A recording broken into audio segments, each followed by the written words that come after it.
Now, coming to our next discussion, that is special cases of Raut-Hurwitz criteria. तो हम लोग राउथ-हर्विट्ज criteria में दो स्पेशल केस देखेंगे, ठीक है, और ये स्पेशल केसेस बहुत इंपॉर्टेंट है for your exam point of view, तो अच्छे से समझना, ठीक है।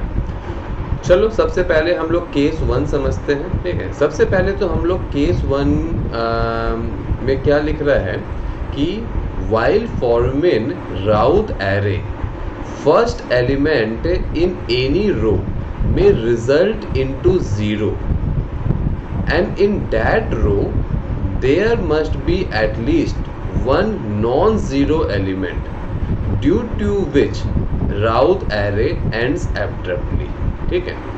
तो चलो सबसे पहले तो हम लोग ये केस 1 समझते हैं कि ये केस 1 है क्या। उसके बाद केस 1 में हम लोग को क्या सॉल्यूशन अपनाना है वो देखते हैं, ठीक है। तो चलो इसको एक एग्जांपल से समझते हैं। देखो ये आपके पास एक कैरेक्टरिस्टिक इक्वेशन है, ठीक है। इस कैरेक्टरिस्टिक इक्वेशन से आप राउथ टेबल बनाएं, ठीक है। तो चलो यहाँ तक तो मैं ऑलरेडी बना रखा हूँ, अब आगे का राउथ टेबल बनाते हैं, ठीक है। तो देखो अब यहाँ पे मेरा जो S3 रो है, इसका पहला क्या हो जाएगा, जो कोएफिशिएंट आ जाएगा या एलिमेंट आ जाएगा, ये आपका देखो 0 आ जाएगा, ये आपका आ जाएगा 0, ठीक है। ये क्या आ जाएगा, ये आ जाएगा आपका -12, ये क्या आ जाएगा 0, ये क्या आ जाएगा 0, ठीक है। अब चलो हम लोग देखते हैं कि ये मेरे फर्स्ट केस में लाई कर रहा है कि नहीं, ठीक है। मेरा पहला केस क्या कहता है कि अगर आपके पास राउथ टेबल में कोई एक रो है जिसका पहला एलिमेंट 0 हो जाए, ठीक है, जिसका पहला एलिमेंट 0 हो जाए, लेकिन उस रो में आपको एटलीस्ट 1 नॉन ज़ीरो एलिमेंट मिले, ठीक है। तो देखो यहाँ पे मेरा जो S3 रो है, इसका जो पहला एलिमेंट है वो तो 0 हो गया, लेकिन S3 रो में हम लोग को एक नॉन ज़ीरो एलिमेंट ये -12 मिल रहा है। तो ये जो केस है ये मेरा केस 1 में लाई कर रहा है, ठीक है। अब चलो वापस से स्टेटमेंट को देखते हैं तो आपको समझ में आ जाएगा। While forming Routh array, first element in any row may result into 0, and in that row there must be at least one non-zero element, due to which the Routh array ends abruptly, ठीक है। तो मेरे पास एक ऐसा रो है जिसका पहला element 0 है, लेकिन इस रो में एक नॉन ज़ीरो एलिमेंट प्रेजेंट है, लेकिन इसके वजह से अब डिफ़िकल्टी क्या है कि अब हम लोग आगे का राउथ टेबल कंप्लीट नहीं कर सकते हैं। क्यों नहीं कंप्लीट कर सकते? क्योंकि ये तो 0 आ गया। अब देखो आगे कैसे कंप्लीट करेंगे, 0 into this -1 into -12 divide by 0। तो आगे तो हम लोग अपना राउथ टेबल को कंप्लीट ही नहीं कर सकते हैं। इट मीन्स कि मेरा जो राउथ टेबल है वो अब एब्रप्टली एंड हो गया है, ठीक है।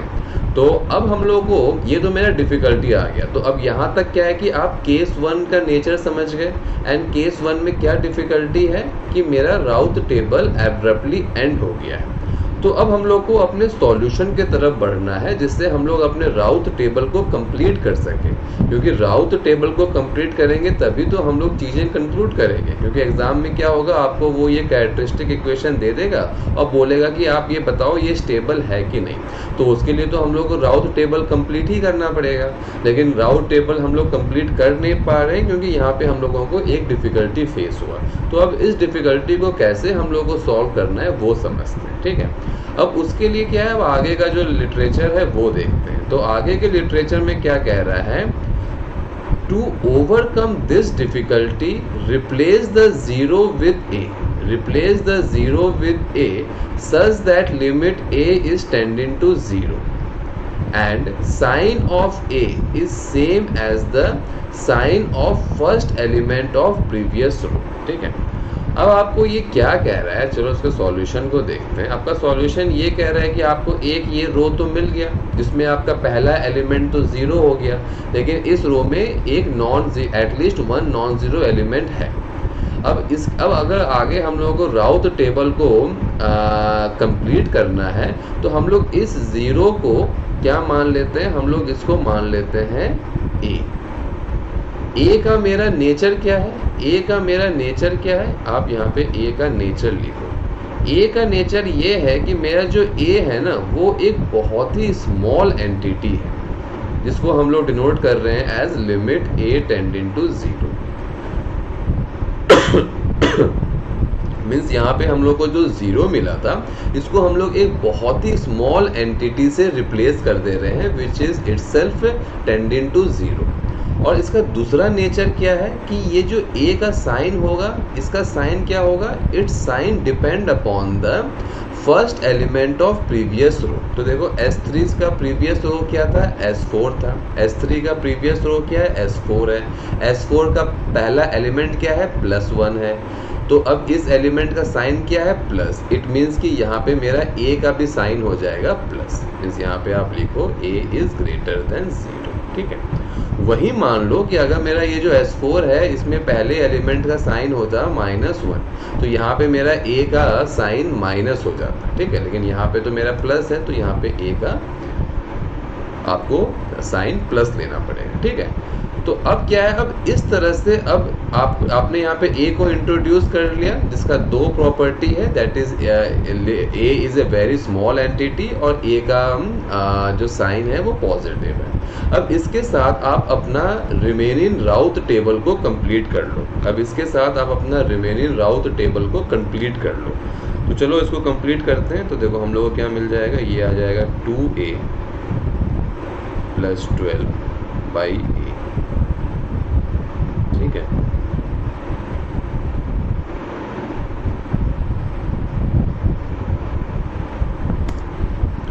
यहाँ पे क्या आ जाएगा आपका, यहाँ पे आ जाएगा आपका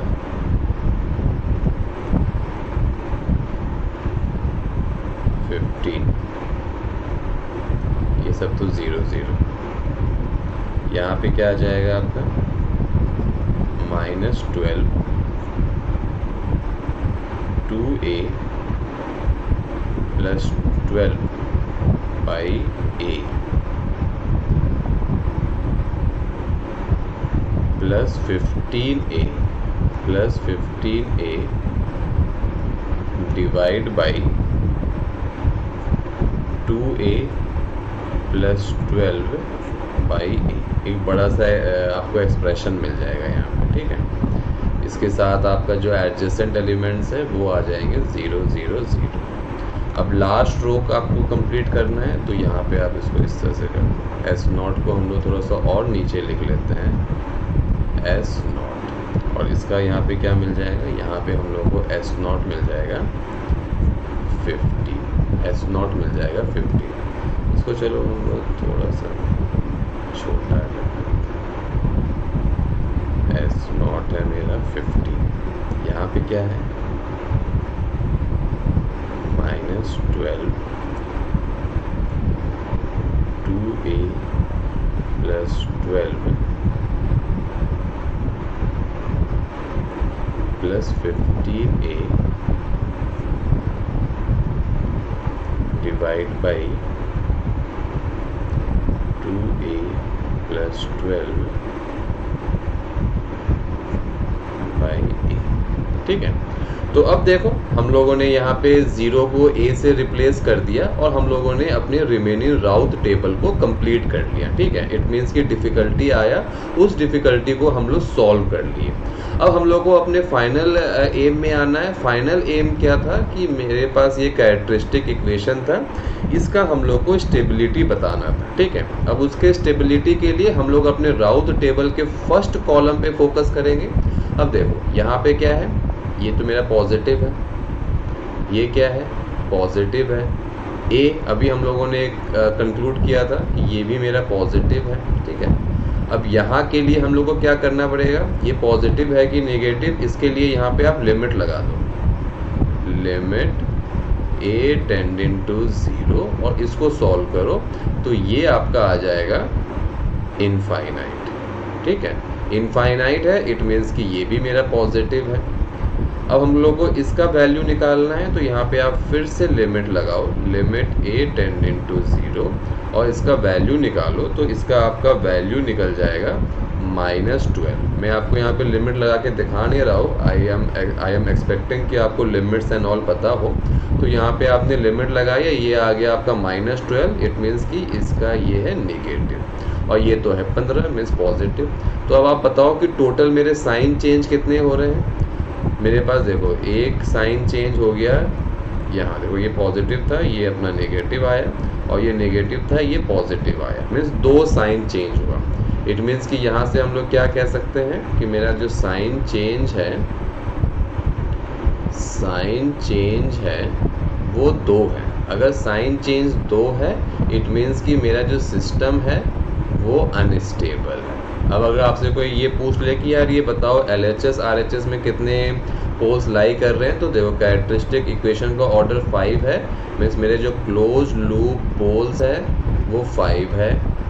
RHS में कितने लाई किए, जितने मेरे साइन चेंज हुए मीन्स 2।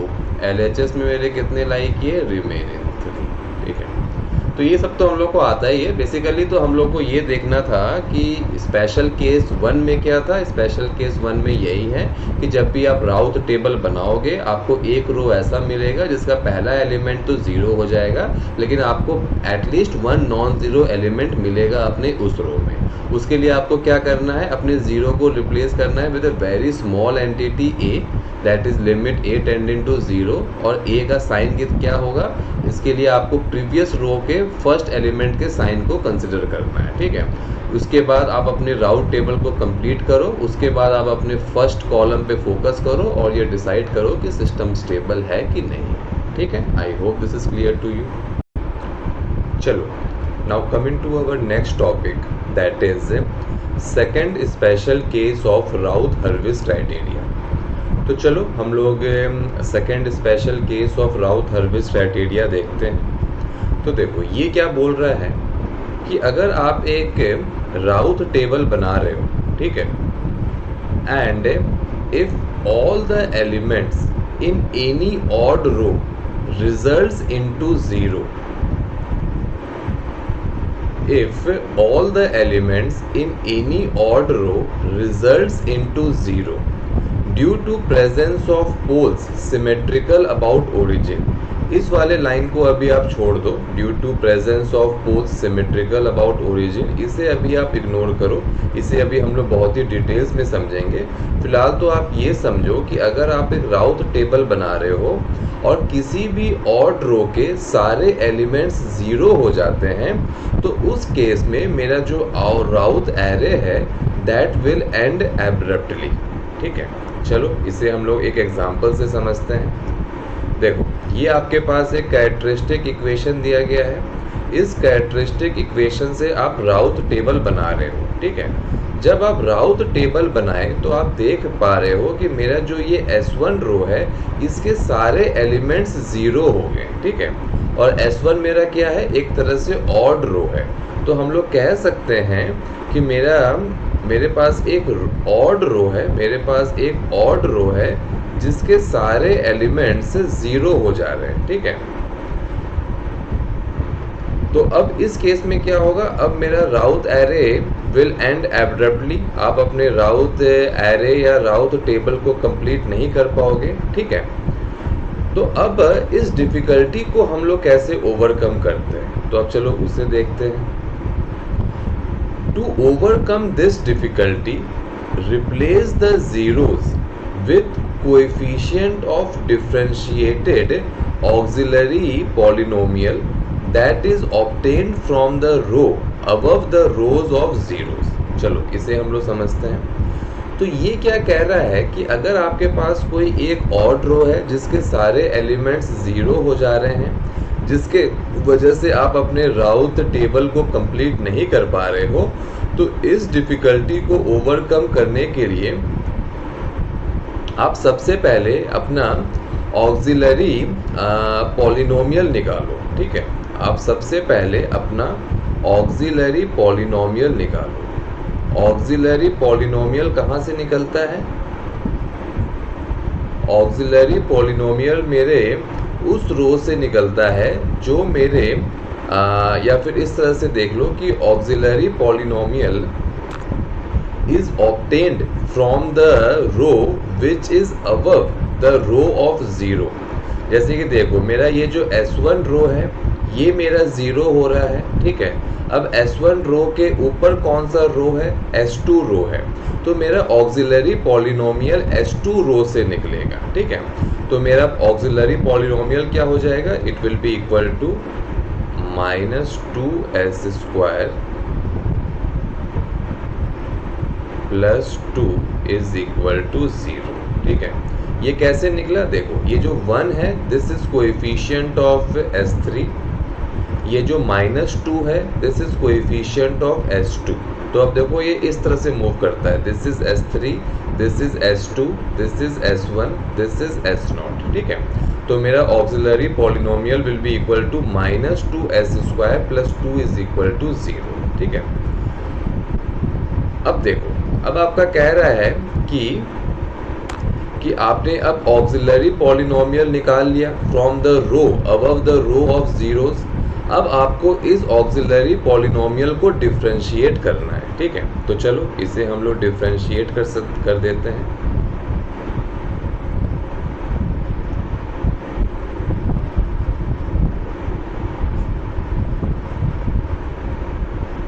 तो ये आ जाएगा मेरा -4s plus 0 is equal to 0। अब देखो इस डिफिकल्टी को ओवरकम करने के लिए क्या लिख रहा था कि to overcome this difficulty replace the zeros with coefficient of differentiated auxiliary polynomial that is obtain from row above the row of zeros, ठीक है। बेसिकली मेरा जो S1 रो था वो 0 हो गया, ठीक है। अब ये सारे जीरोस को हम लोगों को रिप्लेस करना है from the coefficient of differentiated auxiliary polynomial जो हम लोग S2 रो से फाइंड आउट कर रहे हैं, ठीक है। S1 रो 0 था तो S1 के अबव मेरा कौन सा रो है, S2 रो। S2 रो से हम लोगों ने ऑक्सिलरी इक्वेशन बना लिया, फिर हम लोगों ने ऑक्सिलरी इक्वेशंस को डिफरेंशिएट कर दिया तो हम लोग को ये मिल गया। अब यहाँ से जो हम लोग को कोएफिशिएंट्स मिल रहा है इस कोएफिशिएंट को हम लोगों को 0 से रिप्लेस करना है, ठीक है। तो देखो यहाँ पे हम लोग को क्या कोएफिशिएंट मिला, S1 का कोएफिशिएंट -4 मिल गया। तो देखो यहाँ जो मेरा 0 आया है इसको हम लोग रिप्लेस कर देंगे बाई -4। ये देखो इस तरह से मूव करेगा, -2 इज कोएफिशिएंट ऑफ S2। यहाँ पे पहले मेरा 0 था कोएफिशिएंट ऑफ S1, लेकिन ये डिफरेंशिएटेड ऑक्सिलरी इक्वेशन से अब हम लोगों का -4 बन जा रहा है कोएफिशिएंट ऑफ S1, ठीक है। बाकी तो ये सब मेरे जीरोस रहेंगे, यहाँ तो कोई चेंज नहीं होना है, ठीक है। अब ये आपने कर लिया, ठीक है। अब आपने ये कर लिया, इट मीन्स कि आपको जो एक कंप्लीट 0 रो मिल रहा था उसे अब आप एक नॉन 0 रो बना दे रहे हो by taking help of auxiliary equation और by taking help of differentiated auxiliary equation, ठीक है।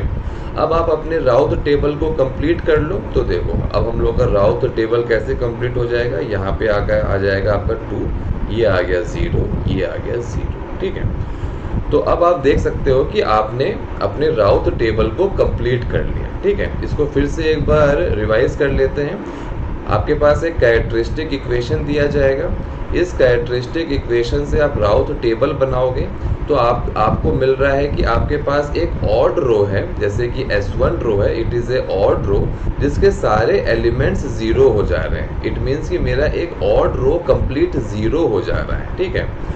और उसकी वजह से आपका राउथ टेबल एब्रप्टली एंड हो रहा है। अब इस डिफिकल्टी को दूर करने के लिए आप क्या करोगे, सबसे पहले आप ऑक्सिलरी इक्वेशन निकालोगे। ऑक्सिलरी इक्वेशन कहाँ से निकलता है, जो रो मेरा 0 हो रहा है उसके ऊपर जो रो है वहाँ से हम लोग ऑक्सिलरी इक्वेशन निकालते हैं। तो यहाँ से हम लोगों ने S2 रो से ऑक्सिलरी इक्वेशन निकाल लिया। अब हम लोग ऑक्सिलरी इक्वेशन को डिफरेंशिएट कर दिए, ठीक है। डिफरेंशिएट करने के बाद हम लोगों को जो कोएफिशिएंट्स मिल रहा है उसको हम लोग 0 से रिप्लेस कर देंगे, ठीक है। और इसके बाद हम लोग अपने राउथ टेबल को कंप्लीट कर लेंगे, जिससे हम लोग का जो डिफ़िकल्टी था वो ओवरकम हो जा रहा है और राउथ टेबल मेरा कंप्लीट हो जा रहा है। I hope this is clear to you. अब चलो, अब देखो आपके मन में एक डाउट आएगा कि सर ये जो सेकेंड स्पेशल केस है क्या इसमें ज़रूरी है कि हमेशा मेरा जो ऑड रो है वो वही ज़ीरो हो? ऐसा नहीं हो सकता है क्या कि मेरा जो इवन रो है वो भी तो ज़ीरो हो सकता है? तो बिल्कुल हो सकता है। ऐसा ये ज़रूरी नहीं है कि हमेशा आपका ऑड रो ही ज़ीरो होगा। आपका जो इवन रो है वो भी ज़ीरो हो सकता है। तो मान लो कि अगर आपका इवन रो ज़ीरो हो गया, ठीक है, तो और आपका फिर जो राउथ टेबल है वो एब्रप्टली एंड हो जा रहा है, लेकिन अब आपको अपने राउथ टेबल को कंप्लीट करना है, तो उस केस में आप क्या करोगे?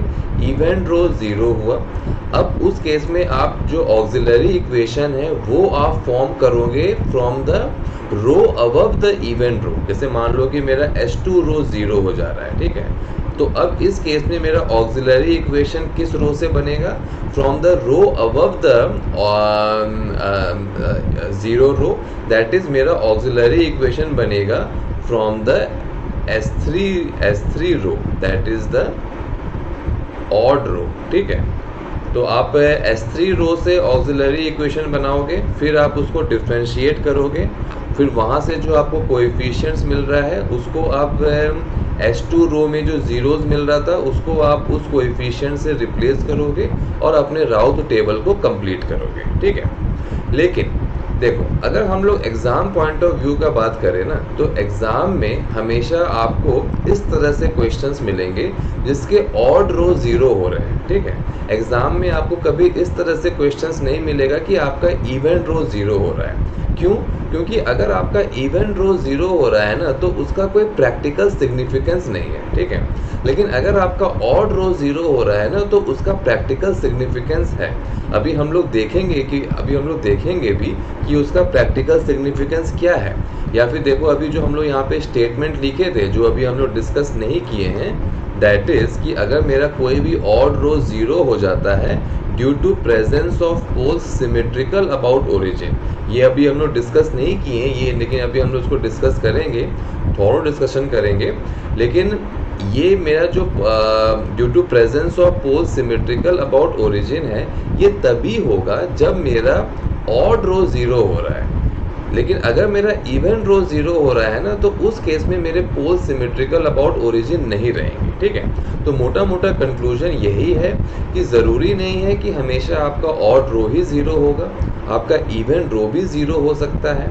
लेकिन अगर हम लोग एग्ज़ाम पॉइंट ऑफ व्यू का बात करें, तो वहाँ पे आपको क्वेश्चंस हमेशा वैसा ही मिलेगा जहाँ पे आपके ऑड रो ज़ीरो हो रहे हैं। कभी आपको एग्ज़ाम में क्वेश्चंस नहीं मिलेगा जहाँ पे आपके इवन रो ज़ीरो हो रहे हैं, क्योंकि इवन रो ज़ीरो होने से मेरे पास कोई प्रैक्टिकल सिग्निफिकेंस नहीं है, इसलिए एग्जामिनर उस डोमेन से क्वेश्चंस नहीं पूछेगा, ठीक है। I hope this is clear to you.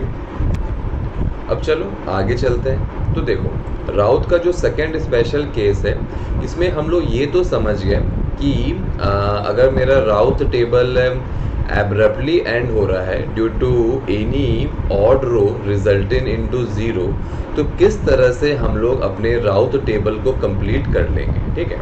अब राउथ टेबल कंप्लीट करने के बाद मेरा जो मेन मकसद है वो क्या है? That is to find the stability of system, ठीक है। तो अब स्टेबिलिटी ऑफ सिस्टम हम लोग किस तरह से फाइंड आउट करेंगे, इसको हम लोग देखते हैं, ठीक है। तो अब इसको देखने के लिए हम लोगों को कुछ इम्पॉर्टेंट पॉइंट्स पता होना चाहिए, ठीक है। ये बहुत इम्पॉर्टेंट है आपके एग्ज़ाम पॉइंट ऑफ व्यू के लिए। यहाँ पे आपको 4 पॉइंट्स दिख रहे हैं, 2 पॉइंट इसमें भी और हम लोग ऐड करेंगे। तो ये जो हम लोगों ने पॉइंट्स लिखे हैं ये बहुत इंपॉर्टेंट है, इसको आप बहुत अच्छे से समझना, ठीक है। तो देखो, पहला पॉइंट आपका क्या कह रहा है? पहला पॉइंट कह रहा है roots of auxiliary equations are also roots of characteristic equation. ये तो बिल्कुल इजी टू अंडरस्टैंड है। देखो, मेरा जो ऑक्सिलरी इक्वेशन है, इसको हम लोग कह सकते हैं कि my auxiliary equation is a kind of sub part of characteristic equation.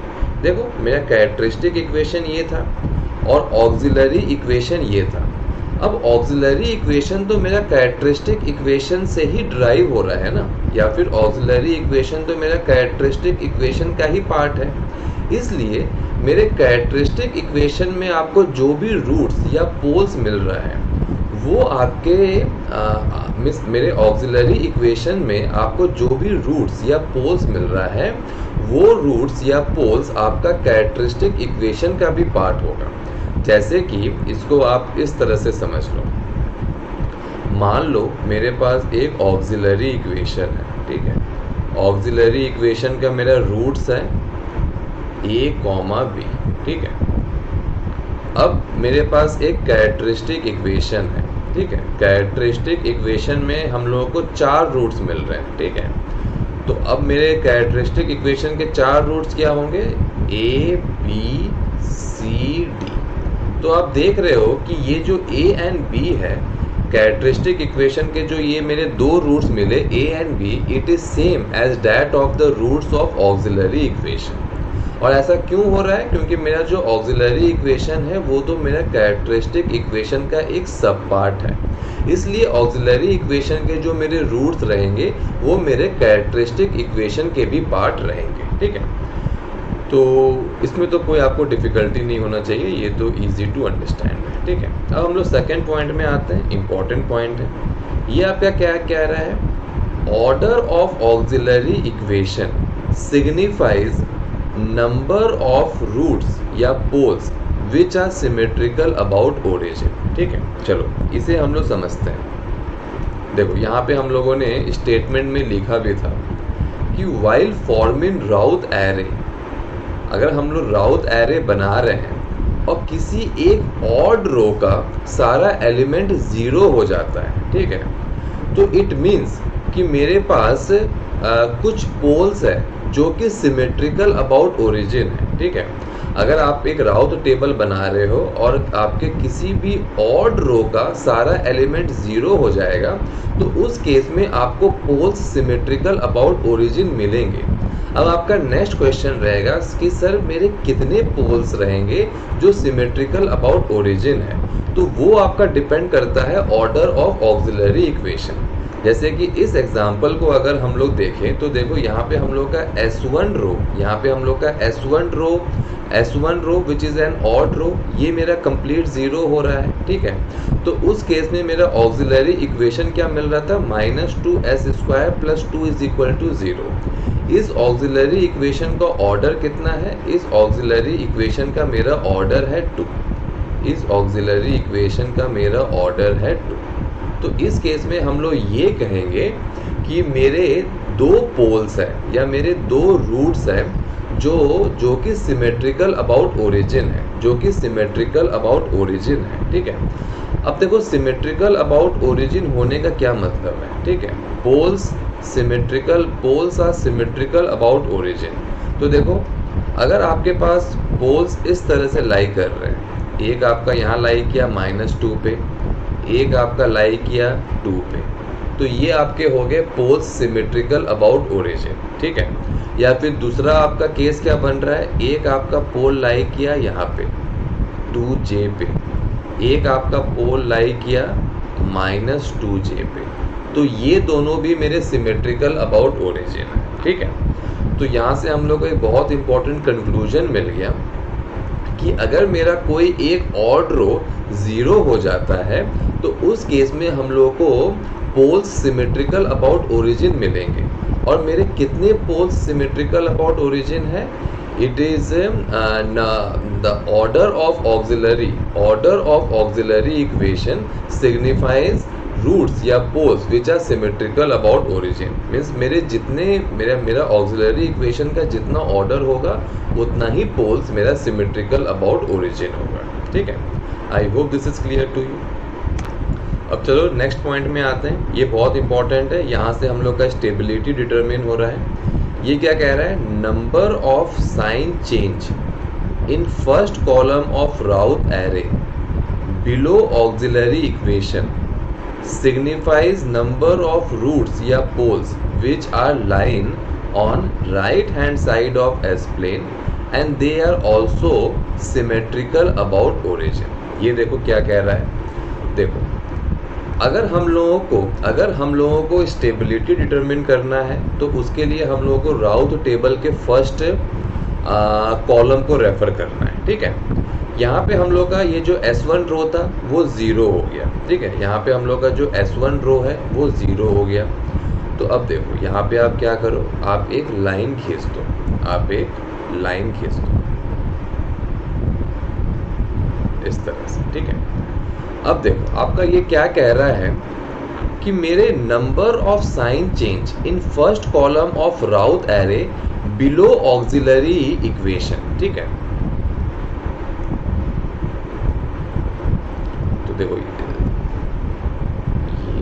यहाँ पे आप लाइन मत खींचो। देखो मेरा जो S1 रो है, वो 0 हुआ था, ठीक है। S1 रो 0 हुआ तो हम लोग ऑक्सिलरी इक्वेशन बनाए थे S2 रो से, ठीक है। तो अब ये ऑक्सिलरी, जिस रो से हम लोग ऑक्सिलरी इक्वेशन बना रहे हैं उस रो के नीचे आप लाइन खींच दो, ठीक है। तो अब देखो यहाँ पे क्या कह रहा है कि number of sign change in first column of Routh array below auxiliary equation signifies number of roots या poles which are lying on RHS of S plane and they are also symmetrical about origin। ये मेरा auxiliary equation है। इस auxiliary, ये मेरा रो है जहाँ से हम लोग ऑक्सिलरी इक्वेशन निकाल रहे हैं। तो इस रो के नीचे आप लाइन खींच दो, ठीक है। अब आप ये चेक करो कि इस लाइन के नीचे मेरे कितने साइन चेंज हो रहे हैं, ठीक है। तो अगर हम लोग यहाँ पे देखेंगे तो देखो यहाँ तो हम लोग को -2 मिला था, यहाँ पे हम लोग का -4 है, तो इट मीन्स कि यहाँ तो कोई साइन चेंज नहीं हुआ। लेकिन अब ये 2 हो गया, इट मीन्स कि यहाँ पे हम लोग को 1 साइन चेंज मिल रहा है। मीन्स इस लाइन के नीचे हम लोग को 1 साइन चेंज मिल रहा है, ठीक है। 1 साइन चेंज मिल रहा है, इट मीन्स कि मेरा एक पोल है जो मेरा RHS ऑफ S प्लेन पे लाई कर रहा है और वो सिमेट्रिकल अबाउट ओरिजिन भी है। देखो यही तो कह रहा है, ये लाइन क्या कह रहा है, number of sign change in first column of Routh array below auxiliary equation के बिलो हम लोग को रेफर करना है, सिग्निफाइज नंबर ऑफ रूट्स या poles which are lying on RHS of S plane and they are also symmetrical about origin। तो यहाँ पे देखो मेरा जो ऑक्सिलरी इक्वेशन का रो S2 था, तो S2 के नीचे हम लोग एक लाइन बनाए, फिर हम लोग चेक कर रहे हैं कि इस लाइन के नीचे कितने साइन चेंज हुए। तो इस लाइन के नीचे हम लोग का एक साइन चेंज हुआ, तो हम लोग कहेंगे कि मेरा एक पोल RHS ऑफ S प्लेन पे लाई कर रहा है और ये पोल मेरा सिमेट्रिकल अबाउट ओरिजिन भी है, ठीक है। I hope this is clear to you. अब चलो इसको फिर से समझते हैं। देखो मान लो अभी हम लोग अजम्पशन ले रहे हैं, मान लो यहाँ पे आपका -2 नहीं है, यहाँ पे आपका +2 है। अभी देखो मान लो कि ये आपका +2 है, ठीक है, +2 है, ठीक है। फिर से वही हुआ, आपका S1 रो 0 हो रहा है, S2 रो से आप ऑक्सिलरी इक्वेशन बना रहे हो, तो इस S2 रो के नीचे आप लाइन खींच दिए। अब आपको ये चेक करना है कि इस लाइन के नीचे मेरे कितने साइन चेंज हो रहे हैं। तो देखो अब इस केस में क्या होगा, यहाँ देखो +2 था लेकिन यहाँ -4 है, इट मीन्स कि देखो यहाँ पे मेरा एक साइन चेंज हुआ, फिर यहाँ -4 से यहाँ 2 है, इट मीन्स कि यहाँ पे मेरा 2 साइन चेंज हुआ। तो अब इस केस में क्या हो जाएगा, इस केस में मेरे इस लाइन के नीचे ऑक्सिलरी, ये जो मेरा रो ऑफ ऑक्सिलरी इक्वेशन है, इसके नीचे मेरा 2 साइन चेंज हो रहा है। इट मीन्स कि मेरे 2 poles RHS of S plane पे लाई कर रहे हैं और ये दोनों पोल्स मेरे सिमेट्रिकल अबाउट ओरिजिन होंगे। ये बहुत इंपॉर्टेंट है कि इस लाइन के नीचे आपको जितना भी साइन चेंज हो रहा है उतना पोल्स मेरे RHS ऑफ S प्लेन पे तो लाई करेंगे, लेकिन वो सिमेट्रिकल अबाउट ओरिजिन भी होंगे, ठीक है। सो आई होप कि ये फंडामेंटल तो आपको समझ में आ गया। तो अब चलो इसको हम लोग वापस से रिवर्ट कर लेते हैं, ये मेरा -2 ले लेते हैं, ठीक है। सो आई होप कि मेरा जो थर्ड पॉइंट है ये क्लियर हो गया। तो चलो अब हम लोग अपने नेक्स्ट पॉइंट में आते हैं। ये क्या कह रहा है, number of sign change in first column of Routh array which are above auxiliary equation including auxiliary equation including auxiliary equation signifies number of roots या poles which are lying on RHS of S plane but they are not symmetrical about origin। चलो example से समझते हैं। तो देखो एक part तो ये हो गया कि ये जो रो ऑफ ऑक्सिलरी इक्वेशन है उसके नीचे आप एक ये लाइन खींच दिए, ठीक है। अब एक पार्ट तो ये हो गया कि इस लाइन के नीचे जितने साइन चेंज होंगे उतने पोल्स मेरे RHS ऑफ एस प्लेन पे लाई करेंगे और वो सिमेट्रिकल अबाउट ओरिजिन भी होगा। अब एक पार्ट मेरे इस लाइन के ऊपर भी एग्जिस्ट करता है, इस लाइन के ऊपर भी आपको चेक करना है नंबर ऑफ साइन चेंज। तो देखो इस लाइन के ऊपर मेरे नंबर ऑफ साइन चेंज कितने हो रहे हैं, इसके ऊपर मेरे नंबर ऑफ साइन चेंज 1 हो रहा है। एक साइन चेंज हो रहा है, इट मीन्स कि हम लोग कहेंगे कि मेरा एक पोल RHS ऑफ एस प्लेन पे लाई कर रहा है, एक पोल मेरा RHS ऑफ एस प्लेन पे लाई कर रहा है। लेकिन अब ये जो पोल है ना, ये मेरा सिमेट्रिकल अबाउट ओरिजिन नहीं है। फिर से समझो, थर्ड पॉइंट में हम लोगों ने क्या देखा था, रो ऑफ ऑक्सिलरी इक्वेशन है, इसके नीचे एक लाइन खींचो, इस लाइन के नीचे ये चेक करो कि मेरे कितने नंबर ऑफ साइन चेंज हो रहे हैं। जितने नंबर ऑफ साइन चेंज होंगे उतने पोल्स मेरे RHS ऑफ एस प्लेन पे लाई करेंगे और वो सारे पोल्स मेरे सिमेट्रिकल अबाउट ओरिजिन होंगे। अब आपको क्या करना है, इस लाइन के ऊपर आपको number of sign change check करना है। इस लाइन के ऊपर मेरे जितने नंबर ऑफ साइन चेंज होंगे उतने पोल्स मेरे RHS ऑफ एस प्लेन पे लाई करेंगे, लेकिन वो सिमेट्रिकल अबाउट ओरिजिन नहीं होगा, ये आपको ध्यान रखना है। इस लाइन के नीचे पोल्स जो मेरे RHS पे लाइन करते हैं वो सिमेट्रिकल अबाउट ओरिजिन होता है, लेकिन इस लाइन के ऊपर जो मेरे साइन चेंज हो रहे हैं जिसके वजह से मेरे पोल्स RHS में लाई कर रहे हैं वो सिमेट्रिकल अबाउट ओरिजिन नहीं होता है, ठीक है। I hope this is clear to you. तो चलो ये सो आई होप कि अब आपको ये जो 4 इम्पॉर्टेंट पॉइंट्स है ये आपको समझ में आ गया, ठीक है। तो अगर आपको ये समझ में आ गया तो चलो अब हम लोग ये देखते हैं कि किस तरह से हम लोग स्टेबिलिटी ऑफ सिस्टम डिराइव करेंगे, और ये भी देखते हैं कि ये जो हम लोगों ने 4 पॉइंट्स देखा है यहाँ से हम लोग क्या क्या इम्पोर्टेंट रिजल्ट्स फाइंड आउट कर सकते हैं, ठीक है।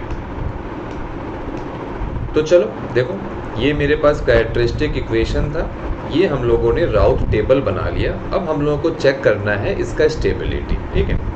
तो देखो मेरे कैरेक्टरिस्टिक इक्वेशन का ऑर्डर कितना है, 4। तो हम लोग कहेंगे कि मेरे जो टोटल क्लोज लूप पोल्स है ये कितने हो गए, 4। अब देखो मेरा जो ऑक्सिलरी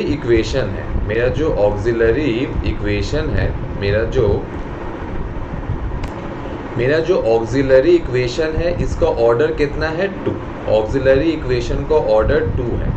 तो यहाँ से हम लोग का क्या कंक्लूड होगा, पोल्स सिमेट्रिकल अबाउट ओरिजिन कितने हो जाएंगे, और मेरा जो ऑर्डर ऑफ ऑक्सिलरी इक्वेशन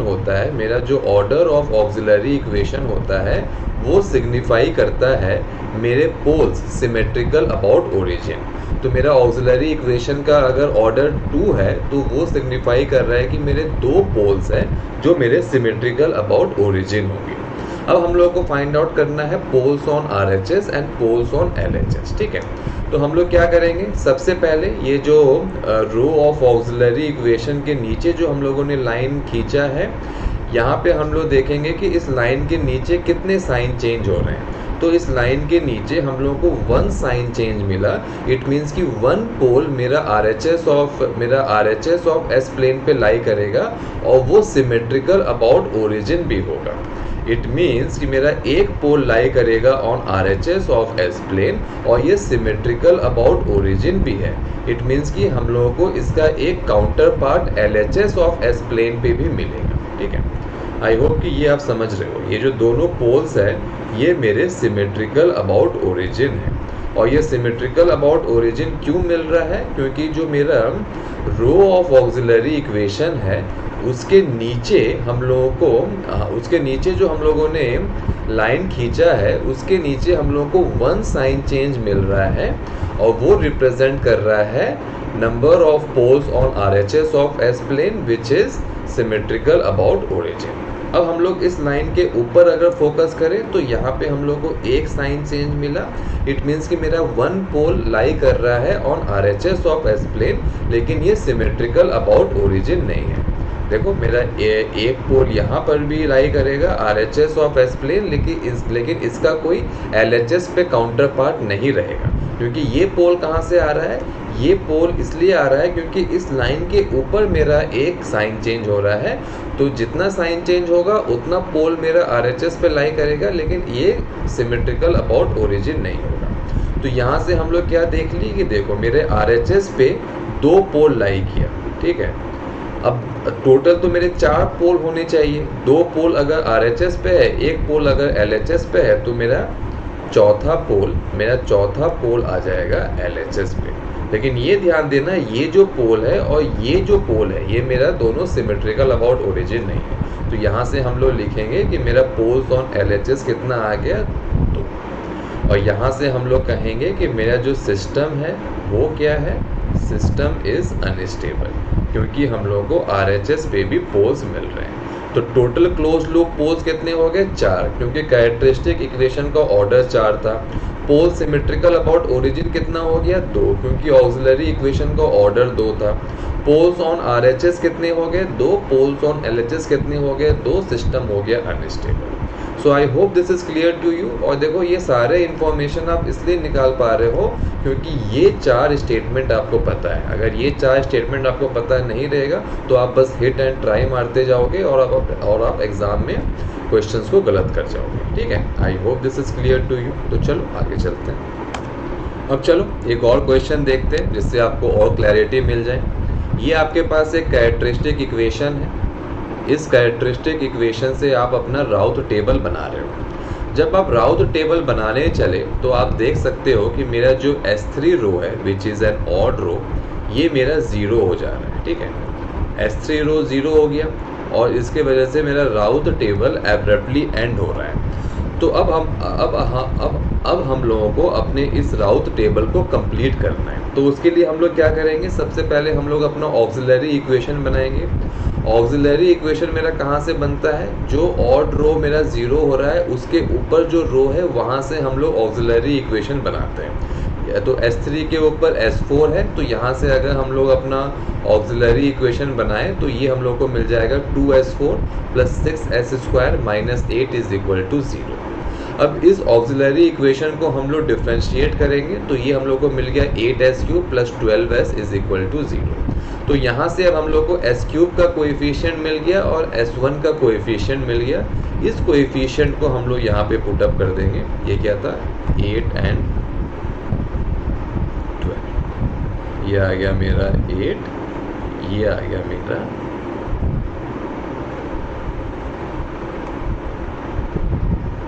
12 और ये तो मेरे 0 रहे, ठीक है।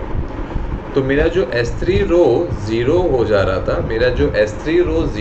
रहा था, उसको हम लोग डिफरेंशिएटेड ऑक्सिलरी इक्वेशन के मदद से अब हम लोग उसको नॉन ज़ीरो कर लिए।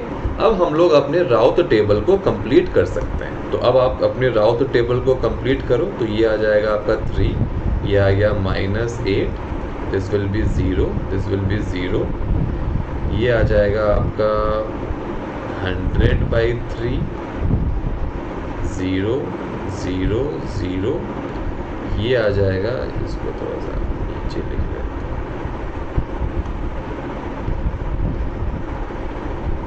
हैं S0, ये आ जाएगा आपका -8 0 0 0, ठीक है। तो यहाँ से क्या हुआ, हम लोग का जो राउथ टेबल एब्रप्टली एंड हो रहा था ड्यू टू 1 ऑड रो 0, उसको हम लोग डिफरेंशिएटेड ऑक्सिलरी इक्वेशन के मदद से अपने राउथ टेबल को कंप्लीट कर लिए, ठीक है। अब हम लोग को फोकस करना है अपने इस सिस्टम के स्टेबिलिटी पे। तो चलो इसे हम लोग देखते हैं। तो देखो, अगर हम लोग को स्टेबिलिटी चेक करना है तो हम लोग क्या करेंगे, ये जो मेरा रो ऑफ ऑक्सिलरी इक्वेशन है उसके नीचे हम लोग एक ये लाइन खींच देंगे, ठीक है। उसके नीचे हम लोग एक ये लाइन खींच दिए, ठीक है। अब चलो सबसे पहले आप ये बताओ कि मेरे टोटल क्लोज लूप पोल्स कितने होंगे। तो देखो मेरा जो कैरेक्टरिस्टिक इक्वेशन है उसका ऑर्डर 6 है, इट मीन्स कि टोटल क्लोज लूप पोल्स मेरे 6 हो जाएंगे, ठीक है। अब आप ये बताओ कि मेरे पोल्स सिमेट्रिकल अबाउट ओरिजिन कितने होंगे।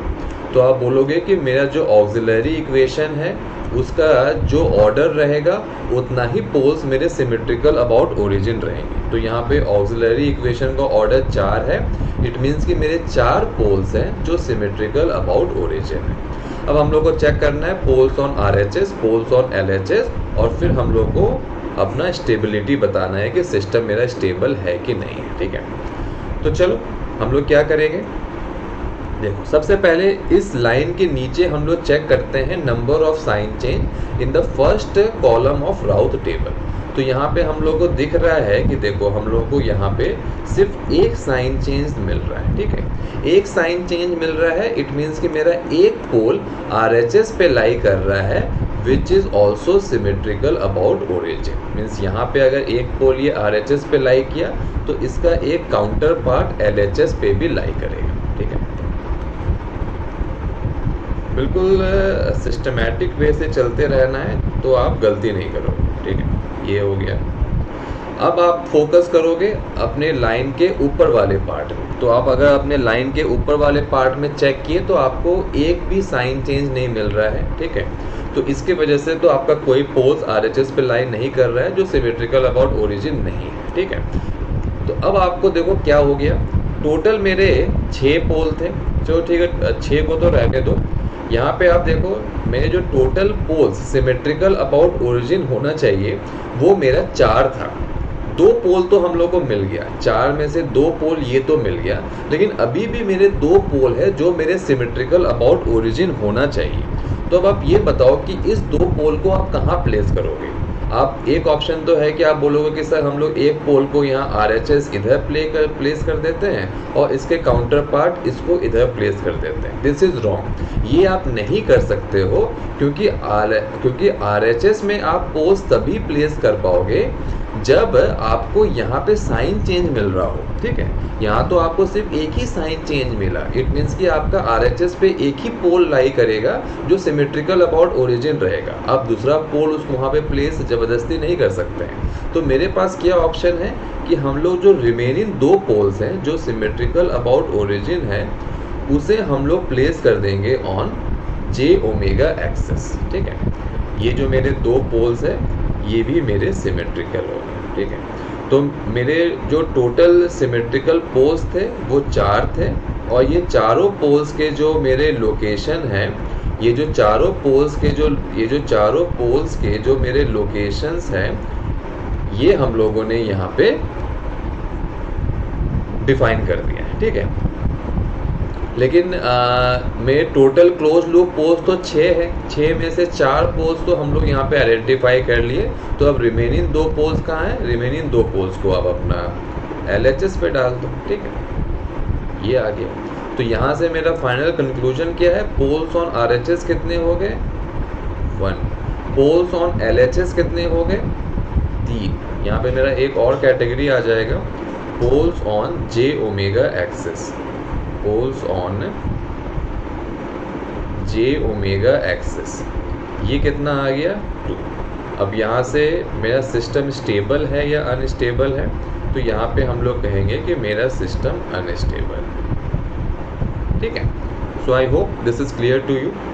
तो इस तरह से हम लोग, अगर हम लोग को ये 4 पॉइंट पता है तो इस तरह से हम लोग इतने सारे डिटेल्स अपने क्वेश्चंस के रिगार्डिंग डिराइव कर सकते हैं। I hope this is clear to you.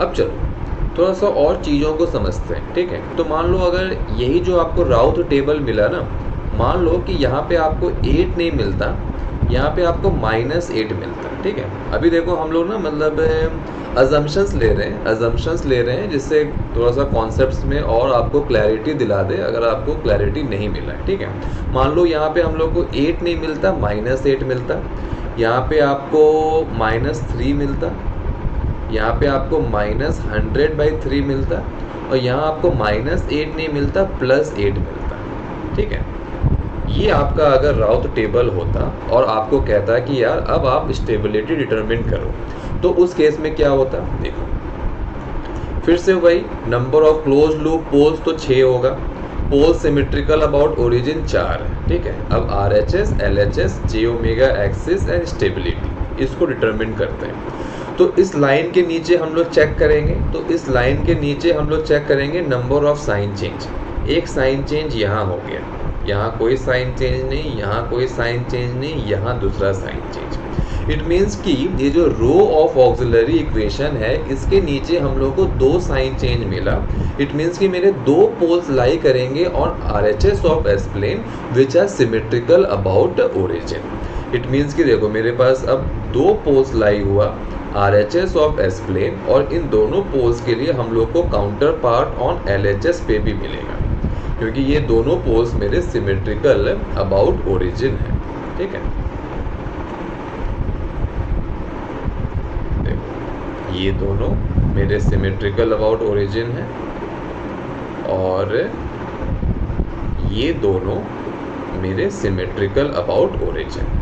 ठीक है, तो देखो मेरे पोल्स सिमेट्रिकल अबाउट ओरिजिन 4 थे और ये चारों पोल आपको यहाँ पे दिख गया। ठीक है, अब देखो अब इस लाइन के ऊपर तो कोई साइन चेंज नहीं है। ठीक है, अब इट मीन्स कि मेरे RHS पे कोई पोल नहीं है जो मेरा नॉन सिमेट्रिकल अबाउट ओरिजिन है। तो अब आप बताओ कि आपके जो बाकी के 2 पोल्स है उसे आप कहाँ प्लेस करोगे।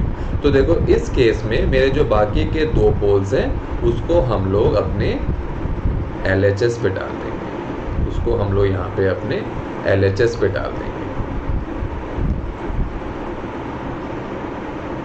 इस टाइम में देखो हम लोग जी ओमेगा एक्सिस पे क्यों नहीं डाल रहे हैं, क्योंकि देखो हम लोग को poles symmetrical about origin, poles symmetrical about origin तो मिल ही जा रहा है, पोल्स हम लोग के सिमेट्रिकल अबाउट ओरिजिन तो मिल ही जा रहा है, चारों पोल्स सिमेट्रिकल अबाउट ओरिजिन तो यहीं पे मिल गया। ठीक है, तो हम लोग को अब जी ओमेगा एक्सिस में डालने का कोई ज़रूरत नहीं है। तो यहाँ से देखो हम लोग को क्या मिल जाएगा, पोल्स ऑन RHS 2 हो गए, पोल्स ऑन LHS 4 हो गए, poles on J omega axis 0 हो गया। सिस्टम मेरा अभी भी अनस्टेबल है, सिस्टम मेरा अभी भी अनस्टेबल है। ठीक है, I hope this is clear to you.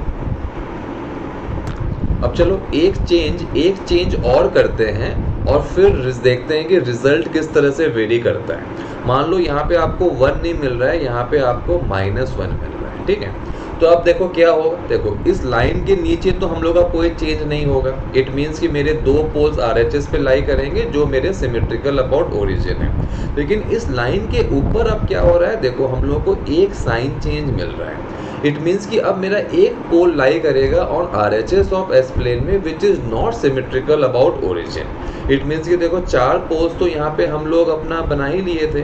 ठीक है, अब इसके साथ मेरा क्या आ जाएगा, अब देखो मेरे एक और पोल लाई करेगा on RHS of S plane पे which is not symmetrical about origin. तो अब देखो 6 में से 5 पोल यहाँ आ गया, छठा पोल कहाँ है, छठा पोल को आप यहाँ LHS पे डाल दो। ठीक है, तो अब क्या हो जाएगा, poles on RHS 3, poles on LHS 3, poles on J omega axis 0, system is unstable. ठीक है, सो आई होप कि आपको अब क्लैरिटी मिल गया। हम लोगों ने डिफरेंट चेंजेस करके हम लोगों ने अपने ये जो 4 पॉइंट्स है उसको हम लोगों ने प्रॉपरली समझ लिया है। ठीक है, I hope this is clear to you. चलो एक और लास्ट सिनारियो देख लेते हैं, क्योंकि इस सिनारियो से हम लोग को एक और इंटरेस्टिंग रिजल्ट मिलेगा। ठीक है, तो चलो एक लास्ट सिनारियो हम लोग समझ लेते हैं। मान लो ये आपका राउथ टेबल मिल गया। ठीक है, S3 आपका रो 0 ही था और इस तरह से आपने S4 से आपने अपना निकाला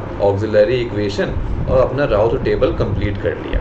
अब हम लोग को चेक करना है कि मेरे यही सब चेक करना है कि कितने RHS पे हुए, कितने LHS पे हुए और मेरा सिस्टम कितने जी ओमेगा एक्सिस पे हुए और मेरा सिस्टम स्टेबल है कि नहीं है। ठीक है, तो अब देखो इस लाइन के नीचे कोई साइन चेंज नहीं हो रहा है। इट मीन्स कि मेरे कोई भी पोल्स RHS पे लाई नहीं कर रहा है जो सिमेट्रिकल अबाउट ओरिजिन है। इस लाइन के ऊपर भी मेरा कोई साइन चेंज नहीं हो रहा है। इट मीन्स कि मेरा कोई पोल RHS पे लाई नहीं कर रहा है जो मेरा सिमेट्रिकल अबाउट ओरिजिन नहीं है। इट मीन्स कि अब देखो क्या हो गया, देखो यहाँ पे मेरे पोल सिमेट्रिकल अबाउट ओरिजिन 4 है, पोल्स सिमेट्रिकल अबाउट ओरिजिन 4 है। ठीक है, लेकिन मेरा एक भी पोल RHS पे लाई नहीं कर रहा है, मेरा एक भी सिमेट्रिकल पोल RHS पे लाई नहीं कर रहा है, क्योंकि इस लाइन के नीचे मेरा कोई भी साइन चेंज नहीं मिल रहा है। तो उस केस में अब आप पोल्स को कैसे प्लॉट करोगे? तो देखो उस केस में हम लोग क्या करेंगे, ये जो चारों सिमेट्रिकल पोल्स हैं इसको हम लोग जे ओमेगा एक्सिस पे प्लॉट कर देंगे।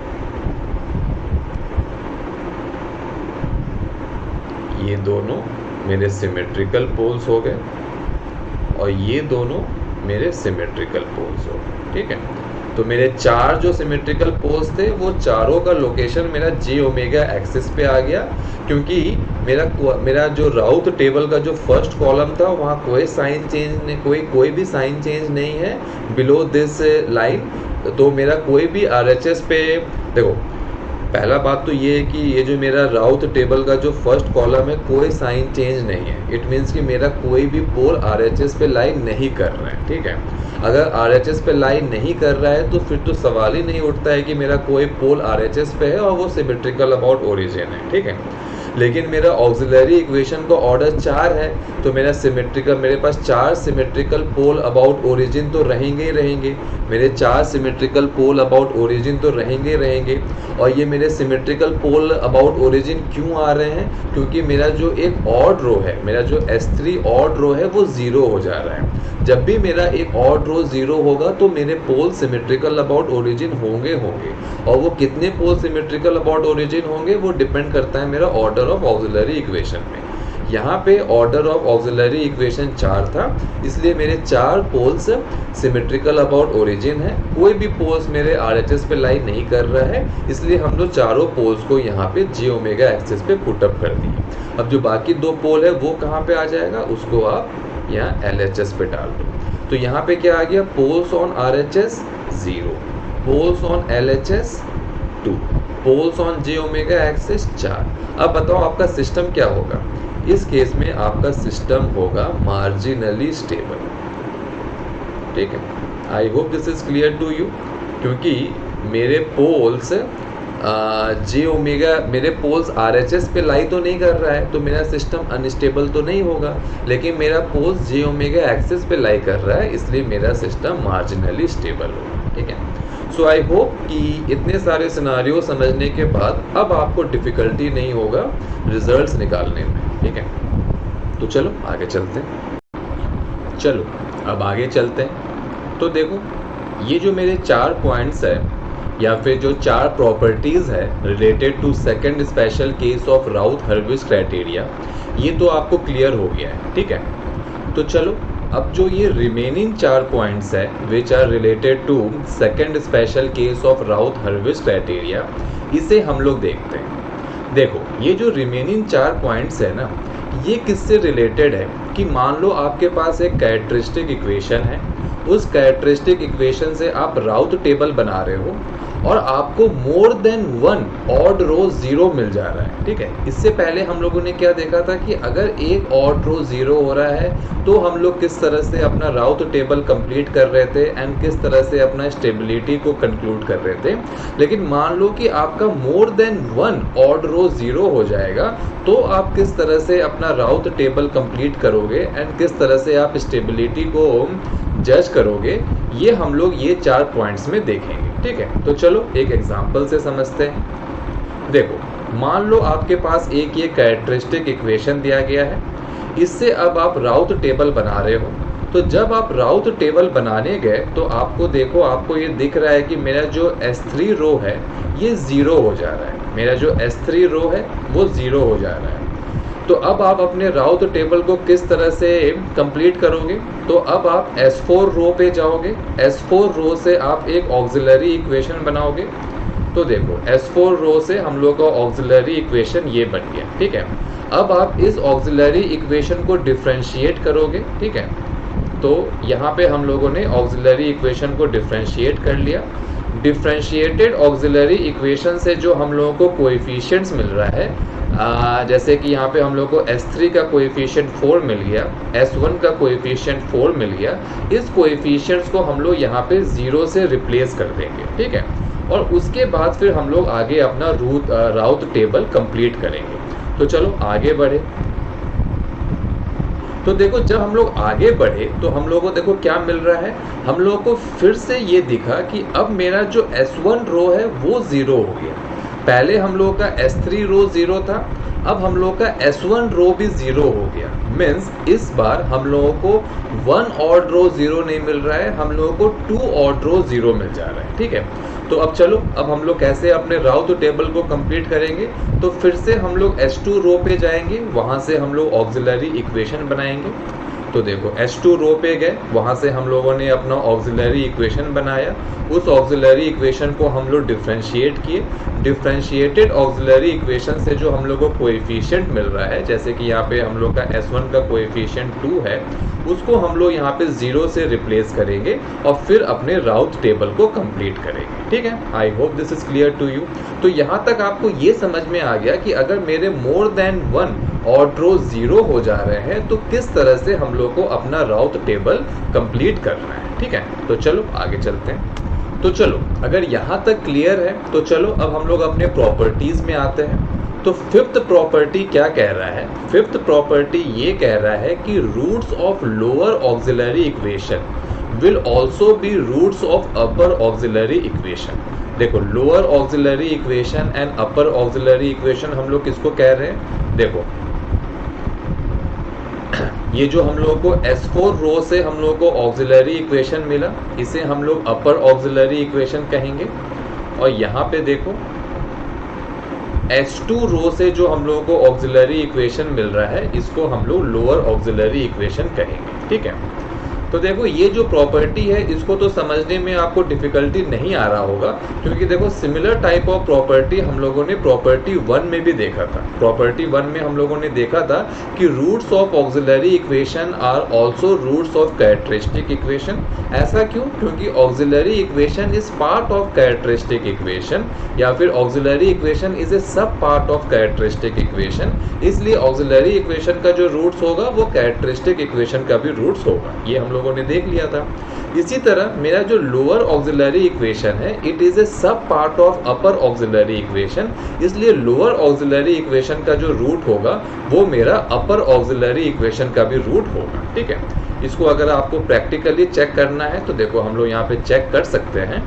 देखो, ये हम लोगों का लोअर ऑक्सिलरी इक्वेशन आया है। ठीक है, इस ऑक्सिलरी इक्वेशन का अगर हम लोग रूट्स निकालें, इस ऑक्सिलरी इक्वेशन का अगर हम लोग रूट्स निकालें तो देखो इसका रूट्स हम लोग को क्या मिल जाएगा? इसका रूट्स हम लोग को मिल जाएगा प्लस माइनस जे। ठीक है, अब हम लोग अपने अपर ऑक्सिलरी इक्वेशन में आते हैं। देखो, ये मेरा अपर ऑक्सिलरी इक्वेशन है। अपर ऑक्सिलरी इक्वेशन का अगर आप रूट्स निकालोगे तो आपको ये मिलेगा प्लस माइनस जे कॉमा प्लस माइनस जे। तो हम लोग कह सकते हैं कि मेरा जो लोअर ऑक्सिलरी इक्वेशन का रूट है, it is also part of upper auxiliary equation. ठीक है, आई होप कि यहाँ तक आपको चीज़ें क्लियर है। तो चलो अब हम लोग अपने नेक्स्ट प्रॉपर्टी में आते हैं। नेक्स्ट प्रॉपर्टी क्या कह रहा है? We get repeated roots on imaginary axis when more than one row is 0 in Routh array। देखो, अब जो ये प्रॉपर्टी 6 एंड 7 है, ठीक है, या फिर property 6, 7, 8, this all are related to stability, कि अगर आपके 2 ऑड रो 0 आ जा रहे हैं तो अब आप स्टेबिलिटी किस तरह से जज करोगे। ठीक है, तो प्रॉपर्टी 6 कह रहा है कि if we get repeated roots on imaginary axis, नहीं, प्रॉपर्टी 6 कह रहा है कि we get repeated roots on imaginary axis when more than one row is 0 in Routh array. चलो इसे समझते हैं। देखो, अगर हम लोग अपने अपर ऑक्सिलरी इक्वेशन को रेफर करें तो हम लोगों ने देखा था इसका रूट लाई कर रहा है एट प्लस माइनस जे।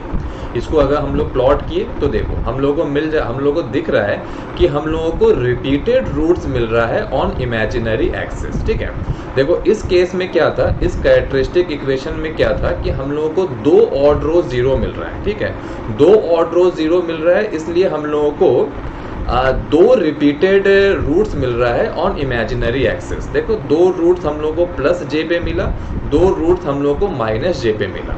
इसी तरह मान लो आपके पास अगर एक कैरेक्टरिस्टिक इक्वेशन होता है जिसमें आपको 3 ऑड रो 0 मिलता, तो उस केस में क्या होता, आपको 3 रिपीटेड रूट्स मिलता on imaginary axis. It means कि प्लस जे में हम लोग को 3 रूट्स मिल जाता, माइनस जे में हम लोग को 3 रूट्स मिल जाता। ठीक है, तो यहाँ से फाइनल कंक्लूजन आपको जो याद रखना है वो ये है कि अगर हम लोगों को मोर देन 1 रो 0 मिल रहा है इन राउथ एरे, तो ये आप ध्यान रखना कि आपको हमेशा रिपीटेड रूट्स मिलेगा ऑन इमेजिनरी एक्सिस। ठीक है, अब देखो नेक्स्ट पॉइंट में आते हैं। नेक्स्ट पॉइंट क्या कह रहा है कि when there are more than 1 0 row then our system will be unstable।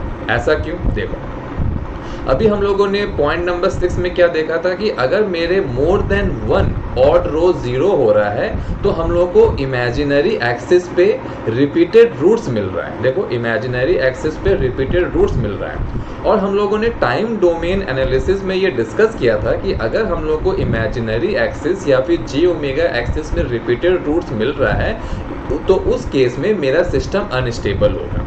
इसलिए देखो यहाँ पे अब क्या हम लोग फाइनली कंक्लूड करते हैं point number 6 and point number 7 से कि अगर हम लोग के पास एक कैरेक्टरिस्टिक इक्वेशन है, उस कैरेक्टरिस्टिक इक्वेशन में अगर आपको दो ऑड रो 0 मिल जा रहा है तो ये आप अगर आपको दो या दो से ज़्यादा या फिर आप कह सकते हो कि मोर देन 1 ऑड रो 0 मिल रहा है तो आप समझ जाओगे कि मेरे इमेजिनरी एक्सिस पे रिपीटेड रूट्स है, और अगर इमेजिनरी एक्सिस पे रिपीटेड रूट्स है तो मेरा सिस्टम अनस्टेबल होगा। इट मीन्स कि अगर एग्जाम में आप बैठे, आपको एक कैरेक्टरिस्टिक इक्वेशन मिला, उस कैरेक्टरिस्टिक इक्वेशन को अगर आप सॉल्व कर रहे हो और आपको दिख गया कि आपको मोर देन 1 ऑड रो 0 मिल गया, तो आपको आगे कुछ करने का जरूरत नहीं है, आप सीधा बता दोगे कि मेरा सिस्टम अनस्टेबल है। ठीक है, I hope this is clear to you.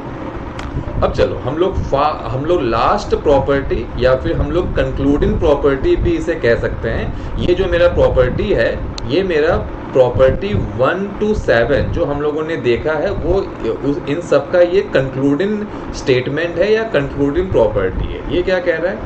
If at least 1 row of Routh array is 0 then my system will be either marginally stable or unstable, but in no case it can be stable। इसको आई hope कि आप समझ रहे हो। अगर मेरा एक odd रो 0 हो गया, इट मीन्स कि मेरे पोल्स सिमेट्रिकल है अबाउट ओरिजिन। ठीक है, अब मेरे पोल सिमेट्रिकल है अबाउट ओरिजिन, इट मीन्स कि अगर मेरा एक पोल RHS पे रहेगा तो उसका काउंटर पार्ट मेरा LHS पे भी होगा। ठीक है, और अगर मेरा पोल RHS पे आ गया, नहीं इसको आप इस तरह से समझो कि आपके पास एक कैरेक्टरिस्टिक इक्वेशन है। ठीक है, उस कैरेक्टरिस्टिक इक्वेशन को आप सॉल्व कर रहे हो और आपको दिख गया कि आपका एक रो 0 हो जा रहा है, एक और रो 0 हो जा रहा है। ठीक है, इसका मतलब there are poles which are symmetrical about origin. अब आप अपने first column of Routh table को रेफर करोगे, वहाँ पे अगर आपको साइन चेंज मिल रहा है, इट मीन्स कि आपके पोल RHS ऑफ S प्लेन पे लाई कर रहे हैं। ठीक है, आपके जो पोल्स है वो RHS ऑफ S प्लेन पे लाई कर रहे हैं। RHS ऑफ S प्लेन पे लाई कर गया, इसका मतलब कि आपका सिस्टम अनस्टेबल हो गया। दूसरा सिनारियो समझो, आपने कैरेक्टरिस्टिक इक्वेशन को सॉल्व किया, आपको एक रो 0 मिल गया, it means poles are symmetrical about origin. अब आपने अपना first column of Routh table को रेफर किया, वहाँ पे आपको कोई साइन चेंज नहीं मिल रहा है। अगर आपको कोई साइन चेंज नहीं मिल रहा है, इट मीन्स कि आपका कोई पोल RHS ऑफ S प्लेन पे लाई नहीं कर रहा है। ठीक है, लेकिन अब मेरा एक और रो तो 0 था, इट मीन्स कि मेरा पोल सिमेट्रिकल अबाउट ओरिजिन है, और अगर मेरा पोल्स RHS पे लाई नहीं कर रहा है तो इट मीन्स कि मेरा पोल्स J ओमेगा एक्सिस या फिर इमेजिनरी एक्सिस पे लाई कर रहा है। और अगर मेरा पोल्स J ओमेगा एक्सिस या फिर इमेजिनरी एक्सिस पे लाई कर रहा है, इट मीन्स कि मेरा सिस्टम मार्जिनल स्टेबल हो गया। ठीक है, तीसरा केस समझो, आपके पास कैरेक्टरिस्टिक इक्वेशन है, आपने जब उसको सॉल्व किया तो आपको दिख गया कि मेरा 2 ऑड रो 0 हो रहा है, और जैसे आपने देखा कि आपके 2 ऑड रो 0 हो रहे हैं, इट मीन्स कि आपके इमेजिनरी एक्सिस पे रिपीटेड रूट्स लाई कर रहे हैं और आपके सिस्टम अनस्टेबल हो गए। इट मीन्स कि फाइनल कंक्लूजन क्या है कि अगर आपको एटलीस्ट 1 ऑड रो 0 मिल जा रहा है तो उस केस में आपका सिस्टम या तो अनस्टेबल होगा या तो मार्जिनल स्टेबल होगा, लेकिन वो स्टेबल कभी नहीं होगा। ठीक है। सो आई होप कि this is clear to you. हम लोगों ने जो ये 8 पॉइंट देखा है सबको बहुत डिटेल्स में देखा है, और अभी जो हम लोगों ने ये फाइनल कंक्लूडिंग डिस्कशन किया, आई होप कि ये आपको समझ में आ रहा है। और अगर आपको ये समझ में आ रहा है तो राउथ हर्विज से रिलेटेड कितने भी कॉम्प्लेक्स क्वेश्चन आपसे पूछ लिया जाए, आप कभी भी उसमें गलती नहीं करोगे। ठीक है, I hope this is clear to you. अब चलो आते हैं इस क्वेश्चन में। तो इस क्वेश्चन में आप ये कह सकते हो कि सर कैरेक्टरिस्टिक इक्वेशन का तो ऑर्डर मेरा 5 था, ठीक है, आपने ये बता दिया कि मेरे 4 पोल्स तो यहाँ लाई किए, 5वां पोल कहाँ लाई कर रहा है, तो मेरा 5वां पोल यहाँ लाई कर रहा है। ठीक है, तो यहाँ से हम लोग कह सकते हैं कि टोटल क्लोज लूप पोल्स मेरे कितने हो गए, 5 हो गए। ठीक है, पोल्स सिमेट्रिकल अबाउट ओरिजिन कितने हो गए, 4 हो गए। और ये 4 होंगे भी क्यों हो रहे हैं, क्योंकि मेरा जो अपर ऑक्सिलरी इक्वेशन है उसका ऑर्डर 4 है। इट मीन्स कि मेरे 4 पोल्स सिमेट्रिकल अबाउट ओरिजिन होंगे। ठीक है, poles on RHS 0, poles on LHS 1, system unstable क्योंकि we are getting repeated roots on j omega axis. ठीक है, I hope this is clear to you.